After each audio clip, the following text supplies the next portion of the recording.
The views expressed on this program are those of the producers and individuals appearing on this program and do not necessarily reflect the views of the Sun Prairie Media Center staff, its video service providers, or the staff and elected officials of the City of Sun Prairie.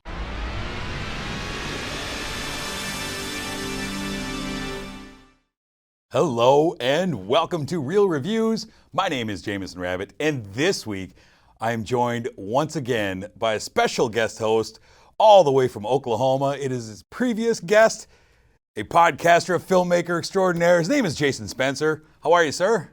I'm doing just fine. It's so good to have you back on so quickly. This is a fast turnaround. I know. I couldn't keep myself away, sir. All right. So we are here to talk about some more movies yet again, and I'm going to get us started with what we had on the marquee this week. And the first film is The Conjuring, The Devil Made Me Do It. Ooh, this is the 8th film in the Conjuring universe, as it were, and kind of finishes out the Conjuring trilogy proper. From director Michael Chavis, this is a story that's based very loosely on the actual case in 1981 of a young man on trial for murder who famously claimed innocence because the devil made him do it. This movie sees our friends the Warrens, Lorraine and Ed, played by Vera Farmiga and Patrick Wilson again, participating in the exorcism of a young boy, David, played by Julian Hilliard, who is possessed by a demonic spirit. And during this exorcism, his sister's boyfriend, Arnie, played by Ruari O'Connor, calls out the spirit to enter him instead, which the spirit is happy to oblige. Shortly after this, Arnie, still possessed by this spirit, stabs his landlord dozens of times, thus leading to his arrest and the trial and everything that would go from there. But this is where the story diverges into the investigation instead of the court case, where we have the Warrens, who get deep into the supernatural this time, with Lorraine very much seeing the spirit world and discovering a witch's totem and an occultist who's been pulling all the strings all along. And the question is, are the Warrens wise or strong enough to overcome this witch? That's kind of the thrust of the movie, is them taking on this occultist in a very strange way. It's weird because the actual courtroom trial about this case is kind of interesting, but this film really doesn't delve into that. It kind of goes more for the fantastical tale of the supernatural side of it. Jason, I'm curious what you thought of this Conjuring film. I thought it was pretty entertaining. It does diverge quite a bit from the other two. We have a brand new director, and it really feels more of a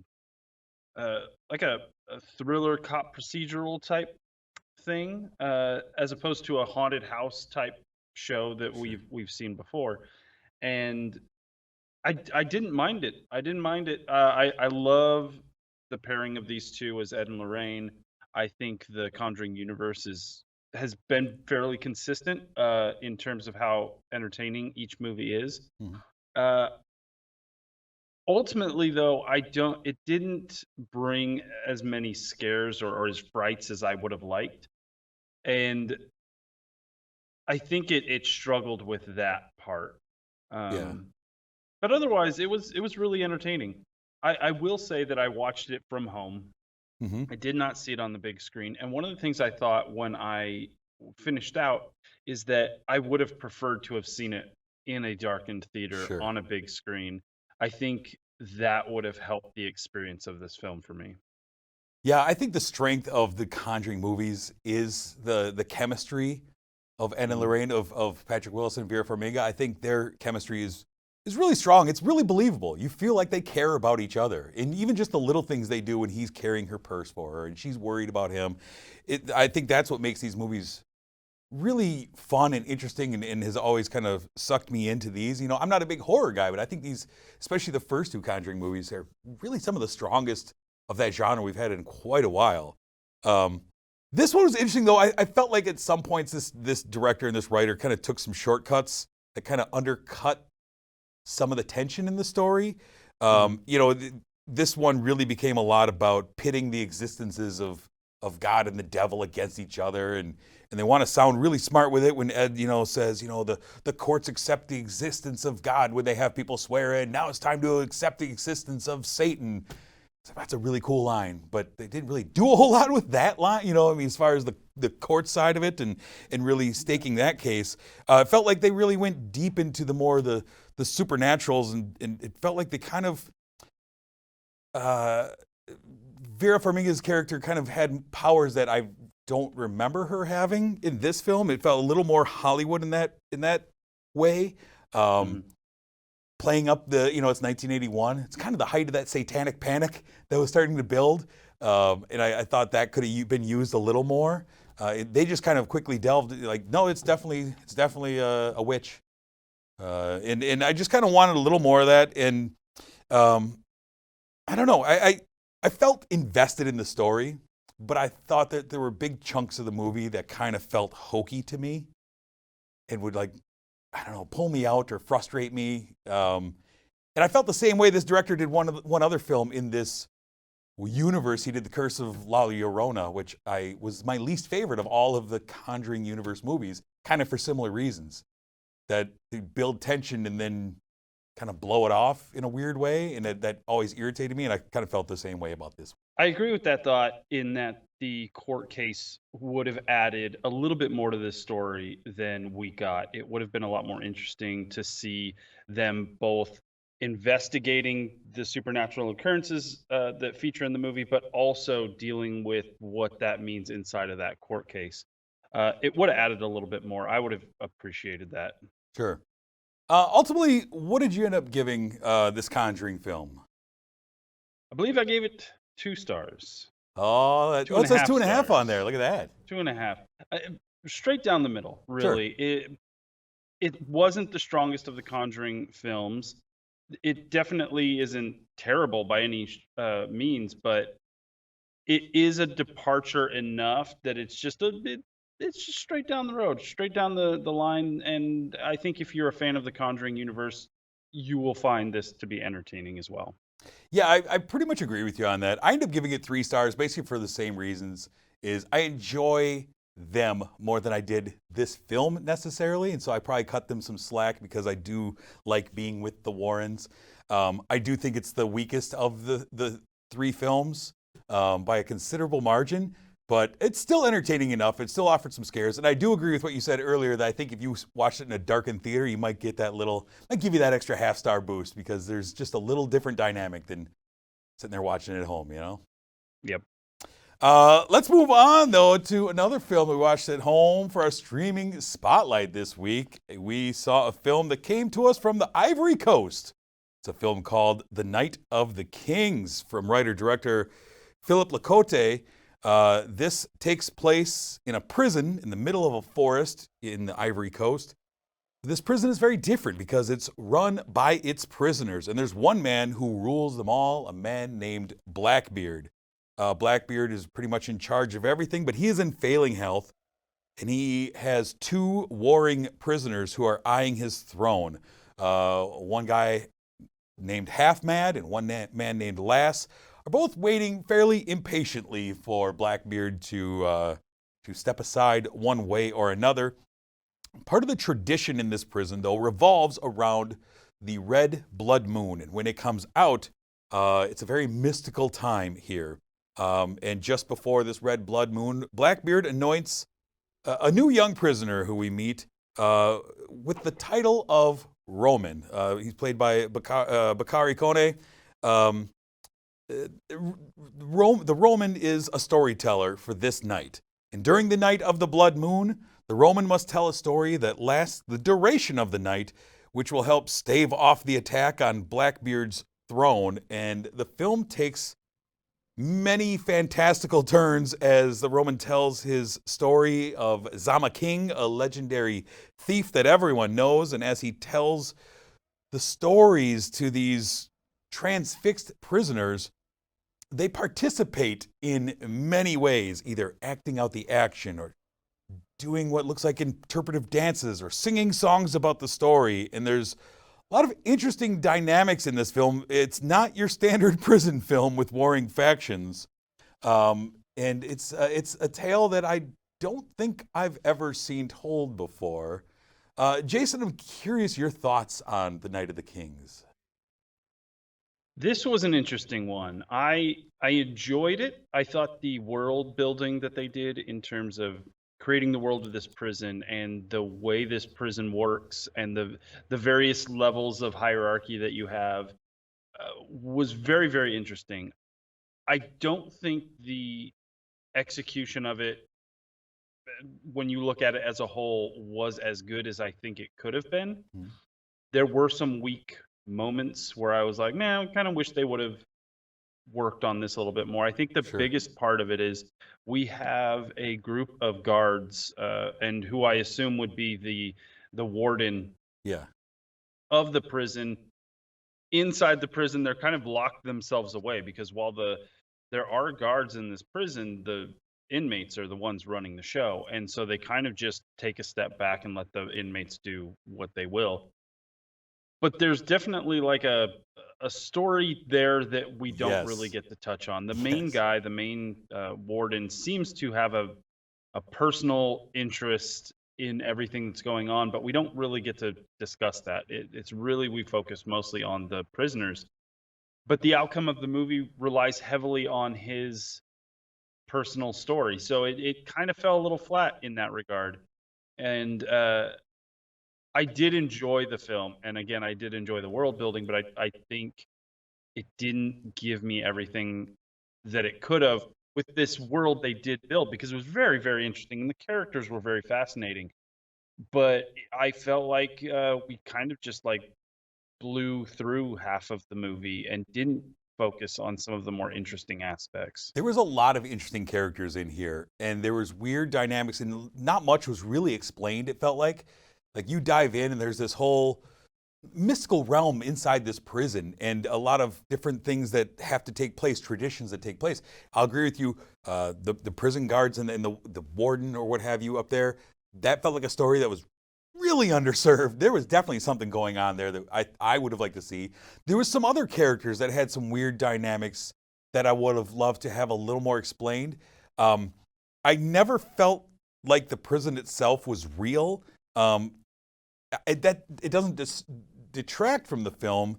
There were some really interesting visuals, whether it was the living quarters, guys creating separation through like these transparent sheets. Like it didn't feel like a prison, and I never felt like I knew where I was in the prison for long periods of time. We're just kind of going through. And I was really intrigued, like the middle section of the film when the Roman is telling his story and everything's going on around him, and it just everyone that like the prisoners just come to life in these crazy intricate things. I was really kind of mesmerized by all of that. And then it was when they pulled away and went off onto other stories and then quickly came back that I was like, oh, wait, what's going on over here? Now I'd like to see more of this too. And why does this have to happen? The idea that the Roman has to survive until morning and it's his storytelling ability that might keep him alive. I felt very much like a horror movie, that you've got to survive till morning. And this is your ability to survive till morning.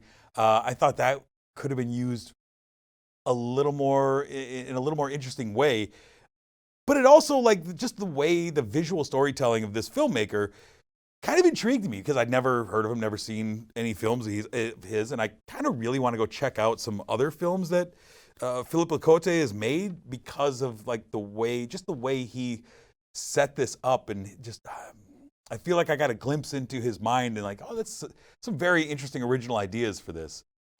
I will agree that some of it was just it fell flat in points and kind of didn't pay off, but an interesting film to say the least.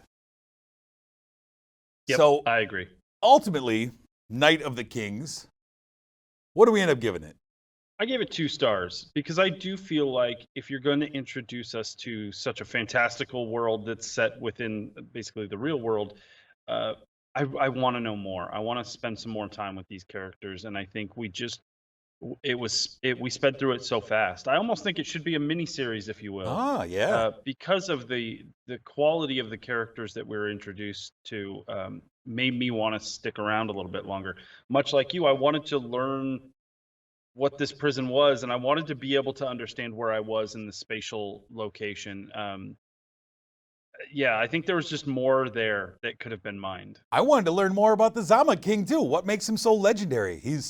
I mean, as soon as he mentions the Zama King's name in his story, the prison just erupts, and we see, as he's telling the story, that's kind of feels like it's half fact, half fiction, and I want to see his story.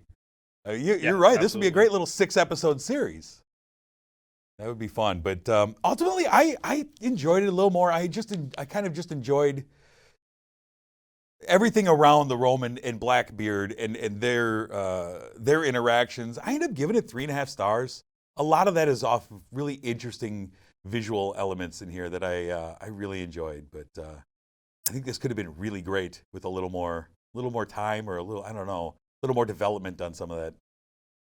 Yeah, I mean, the quality of the movie tells me that the people who made it knew what they were going to be doing. They knew what they were doing. Yeah.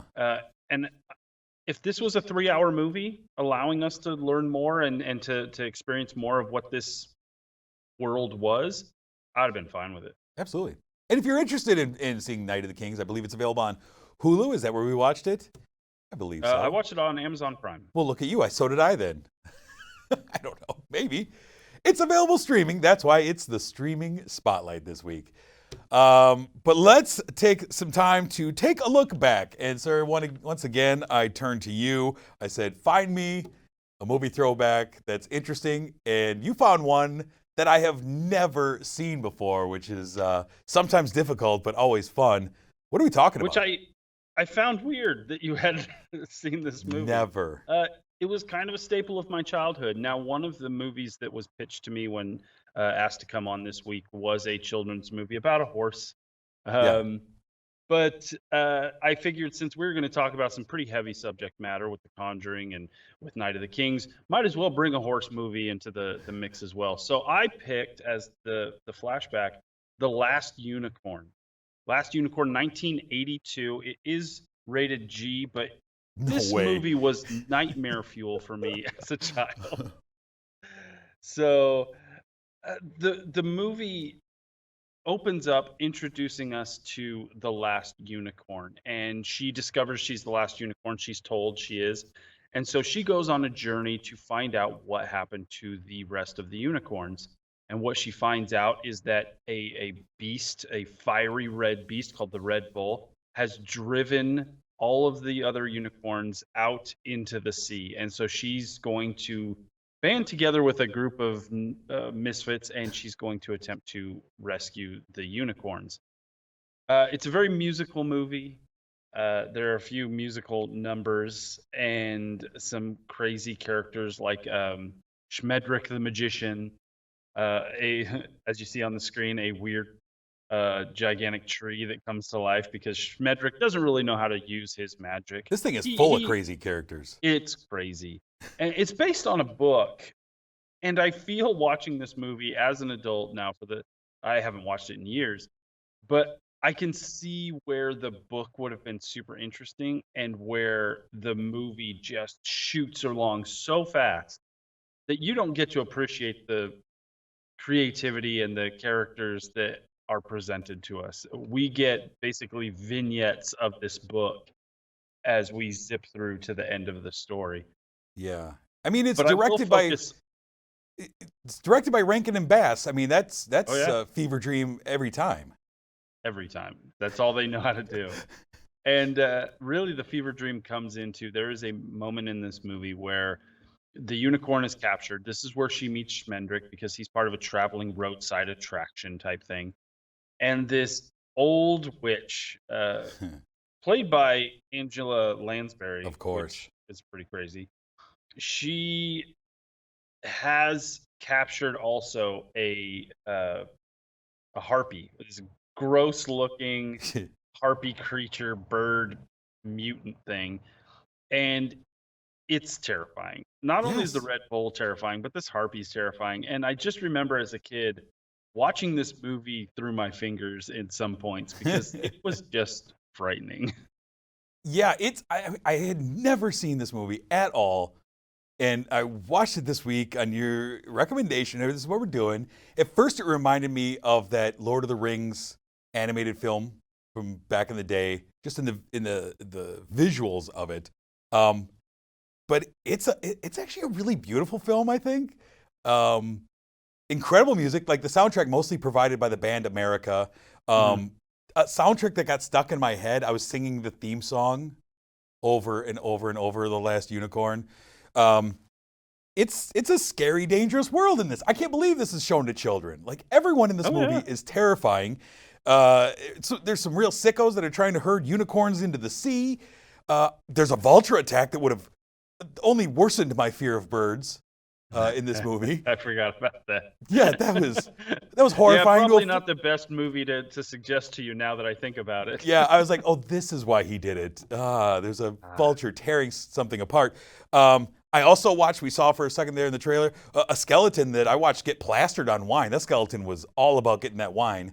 That was absolutely interesting. A great voice cast. I mean, Mia Farrow and Jeff Bridges and Alan Arkin. You mentioned Angela Lansbury. Christopher Lee as King Haggard.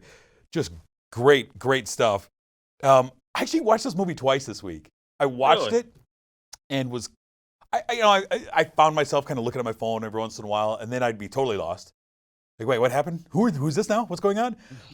And so when I was kind of getting everything ready, it moves along, man. It moves along, and if you stop looking at it for a few minutes, like they've moved on to a whole new location, new characters.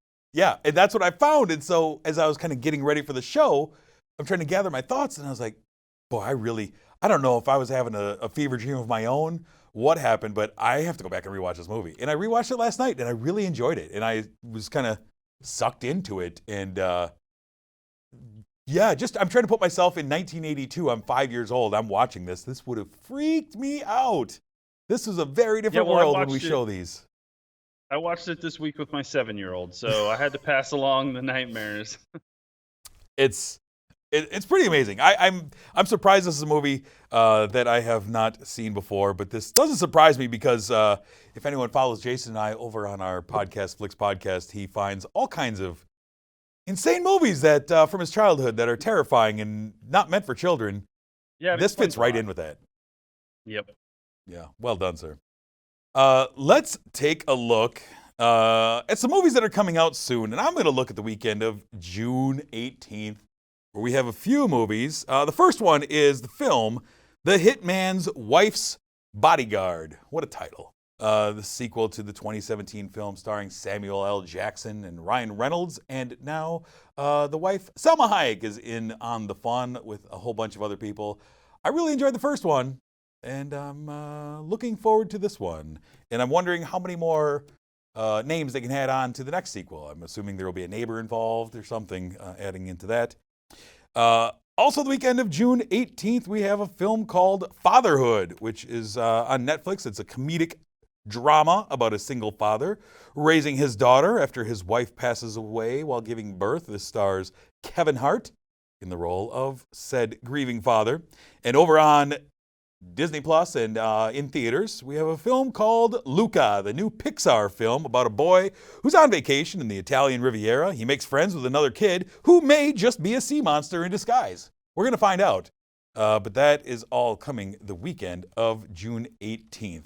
Before we go any further, though, I want to take a moment and thank our sponsor, Marcus Theaters, the Palace here in Sun Prairie, for providing your support for this show over all the years and opening up your doors for me and my guests to go check out movies. And we do appreciate it. The air conditioning is beautiful. The Dream Loungers are comfortable on a hot summer day, and summer movie season is upon us. So why not go to the Palace and check out one of your favorite films up on that big screen television. I guess it's a movie screen, not a television. What? Jason, you got a whole bunch of stuff going on. Do you want to tell the people about anything that you'd like them to check out while we're here? Well, if you like walking around in cemeteries for some reason, I do have a show called Cemetery Road on YouTube, which is, I've heard it's good. I've been told I've been doing a good job. Yes. And if you like the spooky stuff like The Conjuring, I also have I'm part of a ghost hunting team on YouTube as well called The Haunted Side. You can Oh, check that out. We are wrapping up season 6 of our show there and about to jump right into season 7.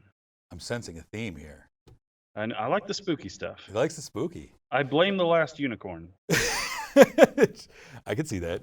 And if you want to listen to Jason's voice, maybe you don't like his face. I don't know. I'm just saying he's a good-looking guy, but maybe you just want to hear his voice. Jason also has a couple of podcasts. Why don't you tell people about your podcast real quick?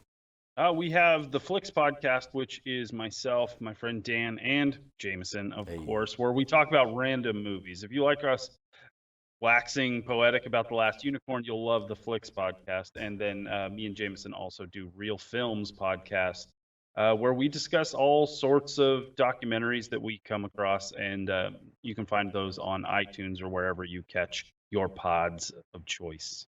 Well done. Yeah. We do a lot of stuff together. Boy, this is... I need to get in on that some of that other stuff you're doing. I know. I'm gonna weasel in there, join you in the van. Next week, I am going to be talking about some films such as In the Heights, the newest film, and Peter Rabbit 2, a film called Awake. I'm going to be doing a throwback with some local ties. I'm going to have a special guest, Steve Sabaki, coming in to the studio for that. And this week, I failed to mention Loki, the new series on Disney Plus, is dropping as you're watching me. It's already out. Should be interesting because all those Marvel series always are. Jason, sir, I want to thank you for joining me again this week. It's always a good time. It's always nice to see you on here. You as well, sir. Thanks for having me. Of course. Well, until next week when I'm talking about all kinds of fun things with Steve Sabaki, I'm Jamison. I'm Jason. Thanks for watching.